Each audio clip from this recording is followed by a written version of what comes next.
Trauma Services here at the Smith Level 1 Trauma Center at Eskenazi Health. May is Stop the Bleed Month, and we're pleased to participate in recognizing and supporting this important training.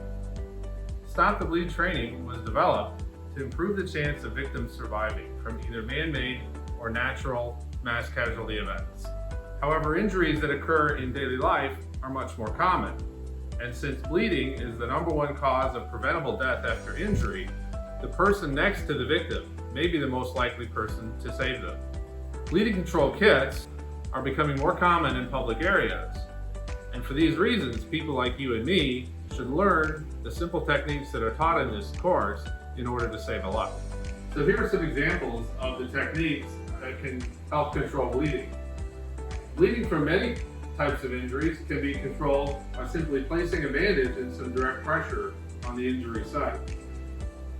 However, if a wound is larger or direct pressure doesn't control the bleeding, sometimes we may need to take packing and pack the wound to better control the bleeding. And this is followed by direct pressure on the site. An alternative, or if that doesn't work, can be to apply a tourniquet specially made for this purpose to the injury and tightening it up to control the bleeding. These techniques and much more will be taught in person with hands-on training in a Stop the Bleed course somewhere near you.